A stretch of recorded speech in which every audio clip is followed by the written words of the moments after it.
Cerita diawali saat Regu, pasukan khusus kepolisian, datang membawa surat tugas untuk menangkap Gubernur Sandro atas kasus korupsi dana rumah sakit. Bukannya panik, Sandro malah santai dan menyuguhkan kopi espresso panas, seolah yang datang cuma tamu biasa. Would you like some coffee?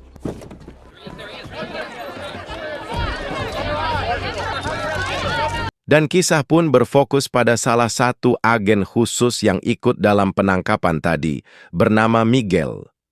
Setelah bercerai beberapa tahun lalu, ia kini harus mengurus putri semata wayangnya, Alice, seorang diri karena sang mantan istri tak sanggup membiayainya. Good night, Daddy. Keesokan paginya, Miguel bersama rekannya Edu mulai menginterogasi Sandro. Dari hasil data lapangan, Sandro terbukti menggelapkan dana rumah sakit lebih dari 2 miliar dolar. Edan, ini hitungannya pakai dolar. Padahal kalau dana sebesar itu digunakan dengan jujur, mungkin tak akan ada lagi kekurangan obat, antrian panjang, atau layanan medis yang tertunda hingga berujung pada kematian pasien. It is incompetence. From my predecessor. Do you know how much spending deficit I inherited from the previous office? Bukannya berpikir atau menjawab pertanyaan Miguel, Sandro justru mengalihkan pembicaraan dengan menyalahkan gubernur lama yang katanya meninggalkan defisit besar. Belum sempat didesak lebih jauh, Kapten tiba-tiba menarik Miguel dan Edu keluar dari ruang interogasi karena pengacara Sandro sudah datang dan mengambil alih kasusnya. Off as long as I could. I appreciate that. No, there's nothing can be done right now. Setibanya di rumah sakit, Miguel kembali menjalani rutinitasnya sebagai ayah yang sangat pandai membuat Alice merasa nyaman. Tak lama kemudian datanglah mantan istrinya, sebut saja Yuli. Selain menjenguk, Yuli juga mengajak Miguel dan putri mereka untuk menonton pertandingan bola yang akan digelar di kota ini beberapa hari lagi. It's like we're going to the stadium! Keesokan paginya di kantor polisi, Miguel dan Edu dibuat sangat kecewa saat kepala polisi, kita panggil saja Samsul, mengabarkan bahwa kasus Sandro ditangguhkan dan kemungkinan hanya akan direlokasi ke lembaga masyarakat. Miguel sempat komplain karena para agen sudah berbulan-bulan mengumpulkan bukti. Namun Samsul, yang entah sudah disuap berapa dolar, justru memberi mereka tugas baru, menangani sengketa kepemilikan tanah sebagai upaya pengalihan isu. Karena hari itu adalah jadwal pertandingan, Miguel yang masih harus bekerja meminta Edu melanjutkan evakuasi pembebasan lahan tanpa dirinya. Sementara Yuli akan menyusul belakangan. Miguel dan Alice pun memilih berjalan kaki karena lalu lintas sedang macet parah dan tiba-tiba muncul penembak jitu yang sengaja menembak Alice hingga tak sadarkan diri. Miguel masih sempat melarikannya ke rumah sakit dan memohon agar segera ditangani. Namun hal memilukan terjadi saat pihak rumah sakit hanya membersihkan luka di koridor dengan alasan tak ada ruang dan alat operasi hingga akhirnya Alice tewas kehabisan darah. Sementara Miguel dan Yuli masih tenggelam dalam duka, Samsul sang kapten justru membebaskan Sandro dengan alasan kurangnya barang bukti. Malam harinya, Edu datang menemui Miguel dan berjanji akan menemukan pelaku penembakan apapun caranya. Namun Miguel langsung menyela, menegaskan bahwa bukan peluru yang merenggut nyawa Alice, melainkan kehabisan darah karena ia tak segera mendapat operasi. Lolos dari jerat hukum, Sandro yang keras kepala justru menggelar jumpa pers dan mengumumkan niatnya mencalonkan diri sebagai presiden di periode mendatang. Tindakan gilanya ini sontak memicu kemarahan publik hingga warga turun ke jalan dan menggelar demo besar-besaran.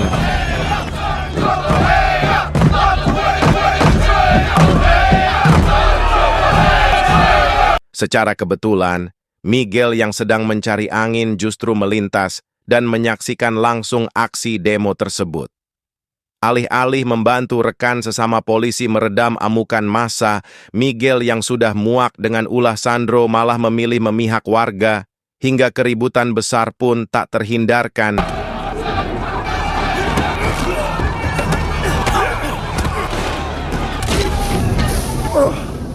Dan saat polisi mulai menembakkan bom asap, Miguel tanpa sengaja menemukan masker anti gas, lalu langsung memakainya. Dikira akan mundur atau kabur, ia justru makin brutal menghajar para polisi. Sebagian warga ikut terpancing baku hantam, sementara yang lain cukup merekam kejadian itu demi mengejar FYP di TikTok. Satu persatu pendemo di barisan depan berhasil diamankan polisi. Namun tidak dengan Miguel yang sudah benar-benar gelap mata dan bahkan menggunakan senjata berat hasil rampasan. Ia memaksa memanjat tiang gedung dengan satu niat, menghabisi nyawa Sandro. Setelah menghabisi 3 penjaga di pintu depan, Miguel kini tinggal mencari keberadaan Sandro. Melihat anak buahnya sudah tumbang semua, Sandro yang cuma bisa terengah di depan publik langsung tak berkutik. Hingga akhirnya Miguel membogemnya tanpa ampun sampai Sandro tewas dan tamat.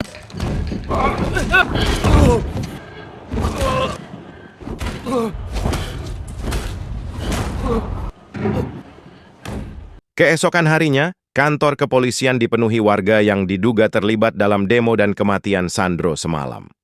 Saat melihat seorang wanita muda dengan gerak-gerik mencurigakan yang terus menatapnya, Miguel pun langsung membawanya ke ruang interogasi. Girl.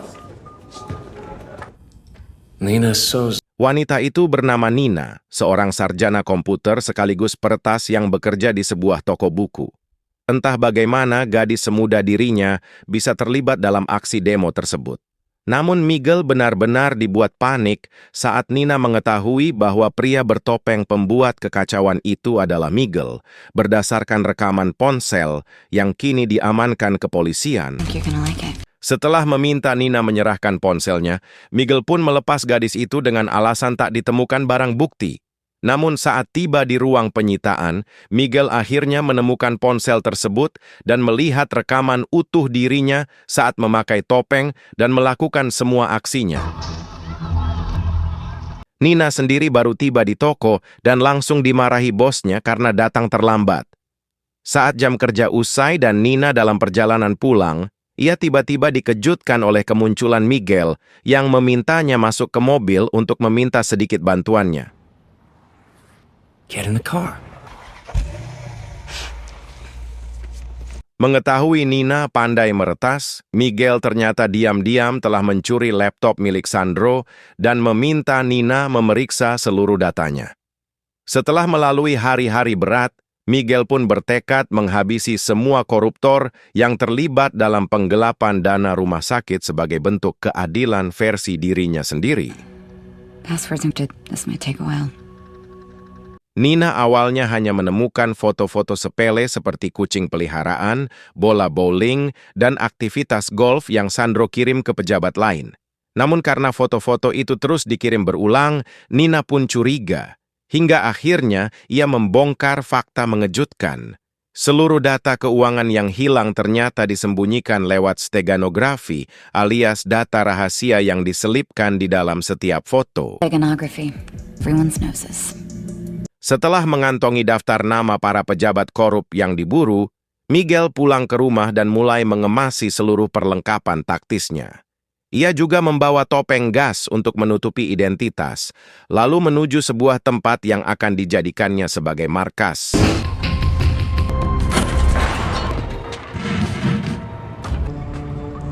Setelah memajang foto-foto para target, Miguel mulai menyiapkan berbagai senjata api, termasuk iPod klasik yang selalu menemaninya saat menjalankan misi. Tanpa sedikit pun keraguan, Miguel kini benar-benar berubah dan malam pembantaian pun resmi dimulai. Mr. Mayor, I'm heading out. The police still have...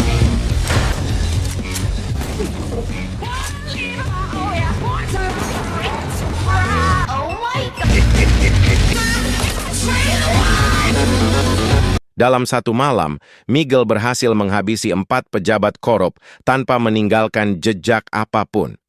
Keesokan harinya di kantor polisi, Samsul dibuat tak habis pikir saat melihat berita nasional tentang pembantaian semalam.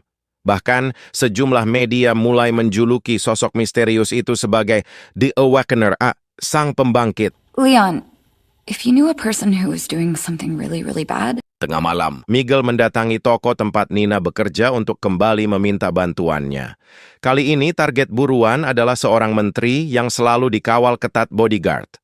Dari informasi yang Miguel miliki, sang menteri akan mengadakan pertemuan pribadi di sebuah hotel ternama, dan Miguel pun meminta Nina meretas sistem CCTV di sana. We can contact each I other. know what it is. I'm a hacker. Malam harinya, tepat saat Miguel bersiap melancarkan aksi, Edu yang tengah menelusuri foto-foto para korban, akhirnya menyadari siapa target The Awakener selanjutnya. Dari sekian daftar petinggi, hanya sang ibu menteri yang memiliki hubungan paling dekat dengan Sandro. Setibanya di depan hotel, Nina mulai meretas CCTV agar Miguel bisa masuk dengan leluasa. Namun terungkap fakta mengejutkan. Sang ibu menteri tengah mengadakan pertemuan rahasia dengan ketua partai bernama Antero Gomez. Pasca kematian Sandro, Gomez berniat mendorong putra sang menteri maju sebagai calon presiden dengan iming-iming suap bernilai fantastis. When you close that before the whole world sees it. Saat Miguel tengah menuju ruang ibu menteri, Nina tiba-tiba memberitahu bahwa mereka kedatangan tamu lain. Tak lain adalah Edu yang jelas berniat menghentikan aksi The Awakener dan tiba-tiba... You! Hands up!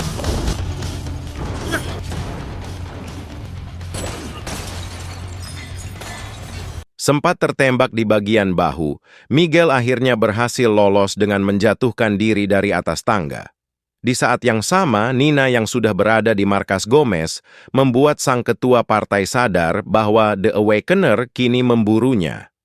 Panik, Gomez langsung memerintahkan pembunuh bayaran bernama Oliveira untuk menyelidiki dan menghabisi Miguel secepat mungkin. Di sisi lain, muncul putra Gomez yang tampak ogah-ogahan saat ditunjuk sebagai kandidat calon presiden. Meski sudah lama berkecimpung di dunia politik, ia justru tak peduli dan memilih meninggalkan pertemuan. Bahkan saat Gomez mencoba membujuknya dengan iming-iming uang hasil korupsi, tiba-tiba situasi berubah drastis. Ya, Miguel berhasil menembak putra Gomez. Namun tidak dengan Gomez sendiri yang masih berhasil meloloskan diri. Tak lama kemudian, Oliveira menemukan jejak terakhir ponsel Nina yang mengarah ke sebuah toko buku. Sayangnya, yang ia temui di sana hanyalah pemilik toko, dan tanpa belas kasihan, orang itu pun tetap dihabisinya. Alhasil, saat Nina baru tiba di toko, ia dibuat syok karena menemukan bosnya sudah tewas bersimbah darah. Nina pun segera menuju markas Miguel untuk memperingatkan bahwa mereka dalam bahaya, tanpa menyadari Oliveira dan anak buahnya diam-diam telah membuntutinya sejak tadi.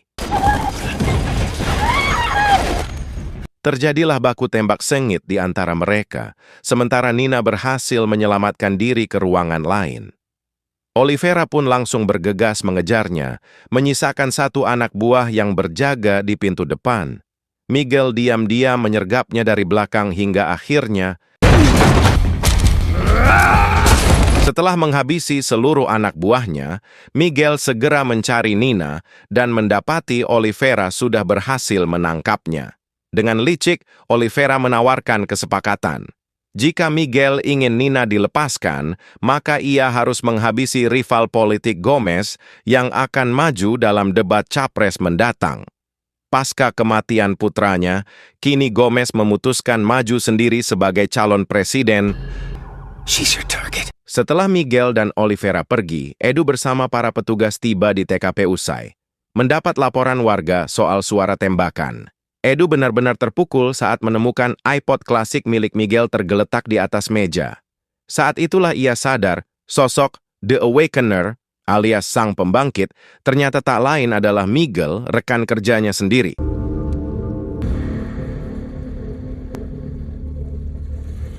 Meski sudah tahu siapa sosok The Awakener sebenarnya, Edu memilih merahasiakannya dari Samsul dan petugas lain. Ia ingin memastikan semuanya dengan mata kepalanya sendiri.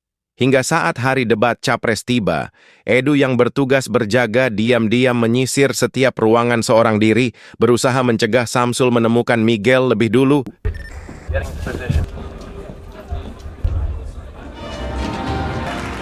Good evening, ladies and gentlemen. First live presidential. Dugaan Edu pun terbukti. Miguel memang kembali beraksi. Saat ini Miguel sudah berada di atas gedung, menjatuhkan satu persatu polisi yang berjaga. Namun setelah semua persiapan matang, target yang seharusnya dihabisi justru seorang capres wanita jujur yang berpotensi membawa negara ke arah lebih baik.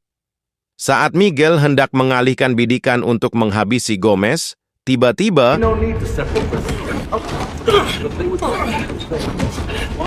ternyata sosok itu adalah Edu yang berhasil menggagalkan aksi penembakan tersebut. Sempat terjadi baku hantam singkat hingga Miguel membuka topeng gas ciri khasnya karena tahu Edu sudah mengetahui semuanya. Edu membujuknya agar menghentikan kegilaan ini dan membiarkan polisi menjalankan tugas. Miguel pun sadar, sebagai sesama anggota kepolisian, mereka selama ini hanyalah boneka para pejabat korup, sehingga tak ada yang tahu pasti apa yang terjadi pada Miguel setelah itu. Namun tepat sebelum ia sempat menarik pelatuk, Edu lebih dulu melepaskan tembakan peringatan yang membuat siaran langsung debat capres mendadak terputus.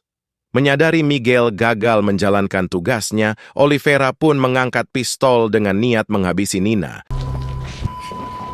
Ya, berkat pecahan bohlam yang sejak tadi Nina genggam, ia akhirnya berhasil melawan dan menghabisi Oliveira dengan cukup brutal. Hingga larut malam, Miguel pun berhasil ditangkap dan digiring ke kantor polisi untuk diadili. Keberhasilan ini tak lepas dari keputusan bijak Edu yang memilih menghentikan semuanya dengan cara yang benar. Beberapa pekan setelah penangkapan Miguel, Gomez resmi terpilih sebagai presiden berkat dukungan penuh sang ibu menteri dan koalisi partai. Sementara itu, Miguel menjalani hidup di balik jeruji, tetap fokus melatih fisik dan mentalnya meski kini harus mendekam di penjara.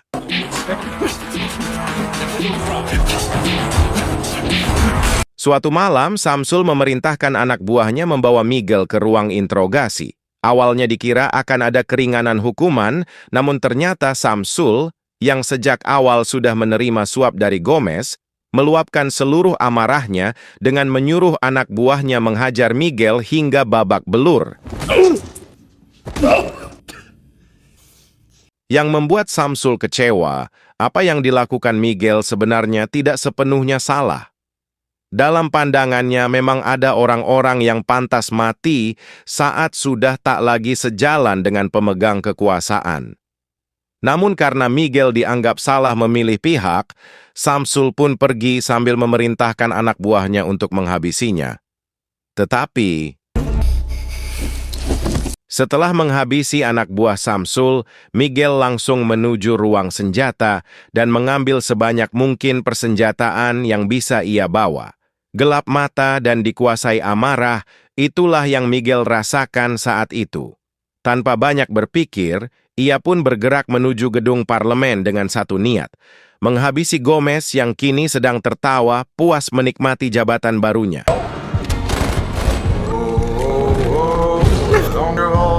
Setelah menghabisi para penjaga di lantai bawah, Miguel kembali mengamuk dengan menembaki penjaga terakhir di pintu masuk. Di saat yang sama, Gomez panik sambil mengisi peluru pistolnya. Sialnya, seorang pejabat yang diperintahkan mengunci pintu ruang pribadi justru bernasib apes. Kini tersisa Gomez seorang diri dengan pistol yang pelurunya telah habis. Di titik ini, Gomez akhirnya mengakui bahwa semua perbuatannya selama ini memang tak bisa dibenarkan, baik di mata hukum maupun rakyat. Meski sudah memohon ampun, Miguel yang sejak awal berpihak pada masyarakat tertindas pun tanpa ragu menghabisi Gomez. Dan tepat setelah Gomez tewas, puluhan pasukan pengawal presiden sudah mengepung Miguel dari belakang dengan senjata siap menembak. Mereka tak menyadari bahwa sebelum masuk ke gedung, Miguel telah memasang bom di beberapa titik yang bisa diledakkan kapan saja. Sehingga